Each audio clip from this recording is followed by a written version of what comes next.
اعوذ باللہ من الشیطان الرجیم بسم اللہ الرحمن الرحیم اللہم صلی علی محمد وآل محمد وعجل فرجہم۔ السلام علیکم ورحمۃ اللہ وبرکاتہ۔ الحمد للہ الذی ستر ذنوبی ولم یفضحنی بین الخلائق۔ اللہم صلی علی محمد وآل محمد۔ دوستو، موضوع گفتگو ہے محبت۔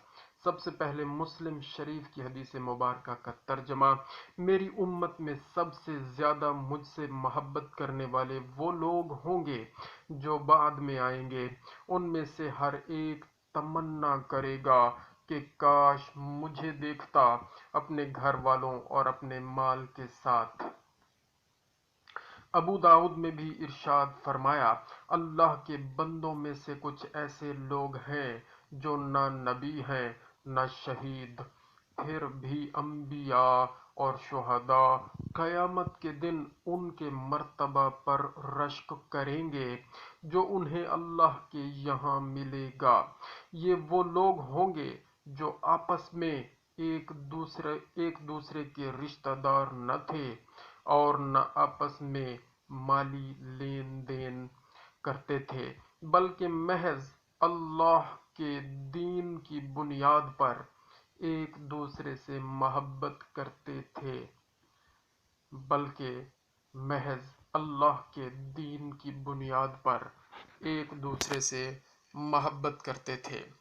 یہ ابو داؤد میں یہ حدیث مبارکہ موجود ہے اور اس کا ترجمہ پڑھنے کی سعادت ہم نے حاصل کی۔ مشکات شریف میں بھی ارشاد موجود ہے، سید الانبیاء حضرت محمد مصطفیٰ صلی اللہ علیہ وآلہ وسلم کا جن لوگوں کو اس بات کی خوشی ہو کہ وہ اللہ اور رسول سے محبت کرتے ہیں یا اللہ اور اس کا رسول ان سے محبت کریں یا اللہ اور اس کا رسول ان سے محبت کریں، تو انہیں چاہیے کہ جب بات کریں تو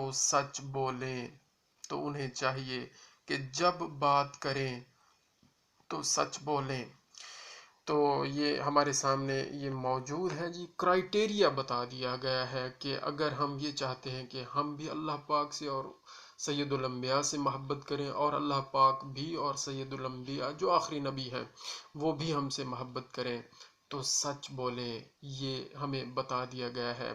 تو سچ بولنا آسان ہے، لیکن شیطان اور نفسانی خواہشات کو سامنے رکھا جائے تو پھر بڑا مشکل ہے۔ اللہ تعالیٰ سے دعا مانگتے ہیں کہ اللہ تعالیٰ ہمیں سچ بولنے والا بنائے۔ مولا علی علیہ السلام کا فرمان ہمارے سامنے موجود ہے، محبت دور کے لوگوں کو قریب، عداوت قریب کے لوگوں کو دور کر دیتی ہے۔ محبت دور کے لوگوں کو قریب، عداوت قریب کے لوگوں کو دور کر دیتی ہے۔ تو یہ محبت ہی ہے جو اپنوں کو پرایا کر دیتی ہے، جو پرایوں کو اپنا بنا دیتی ہے۔ تو رشتے بنیادی طور پر محبت کے ہوتے ہیں۔ ویسے جو رشتے ہیں ہمارے خونی رشتے ہیں وہ ہیں، لیکن اگر ہم اظہار محبت نہ کریں اور خلوص کے ساتھ نہ رہیں، صلہ رحمی نہ کریں، تو پھر وہ قریب کے لوگ بھی ہم سے دور ہوتے جائیں گے، اور اگر دور کے لوگوں سے ہمارا اخلاق اچھا ہے تو وہ پھر قریب ہو جائیں گے۔ مطلب یہ ہے کہ اخلاق کا مظاہرہ صرف دور کے لوگوں سے نہیں کرنا، اپنوں سے بھی کرنا ہے، اپنوں سے زیادہ کرنا ہے، ان کے زیادہ حقوق ہیں۔ تو حضرت اویس کرنی عظیم شخصیت ہیں، بہت عظیم صحابی ہیں، بہت بڑا مقام ہے، رضی اللہ تعالی عنہ کا فرمان مبارک موجود ہے ہمارے سامنے۔ جو مخلوق سے محبت رکھے، فرماتے ہیں جو مخلوق سے محبت رکھے اس کے دل میں محبت الہیہ کا گزر نہیں ہو سکتا، گویا وہ محبت الہی کو سمجھتا ہی نہیں۔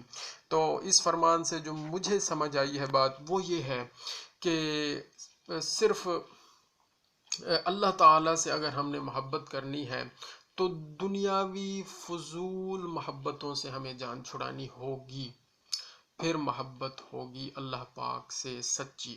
اگر ہم دنیا کی محبت اور دنیا کی عارضی چیزوں کی محبت اپنے دل میں رکھیں گے تو پھر ہمیں وہ حقیقی محبت حاصل نہیں ہوگی۔ لیکن اس فرمان سے یہ مطلب نہیں لینا چاہیے، میں تو نہیں لے رہا کہ جی اللہ کے بندے ہیں، جو مسلمان ہیں، جو رشتہ دار ہیں، جو مومنین ہیں، جو مسلمین ہیں، جو جن کے حقوق ہیں ہمارے ذمہ، ان سے اللہ کے لیے ہم نے محبت رکھنی ہے، ان سے نفرت کا اظہار نہیں کرنا۔ تو بات وہی ہو گئی کہ اللہ کے لیے جب ہم اس کی مخلوق سے محبت کریں گے تو پھر وہ حقیقی محبت اللہ ہی کے لیے شمار ہوگی، وہ محبت اللہ سے ہی شمار ہوگی۔ تو اللہ کی محبت میں مخلوق سے اچھے اخلاق کا مظاہرہ کریں اور محبت کریں اور نرمی کریں، اچھا برتاؤ کریں۔ ہم اللہ تعالیٰ سے دعا مانگتے ہیں، یا اللہ کریم ہم یہ ساری باتیں جو ہم تک پہنچی ہیں پڑھتے ہیں، ہمیں اس پر عمل کرنے کی توفیق عطا فرما۔ اللہم صلی علی محمد و آل محمد وعجل فرجہم۔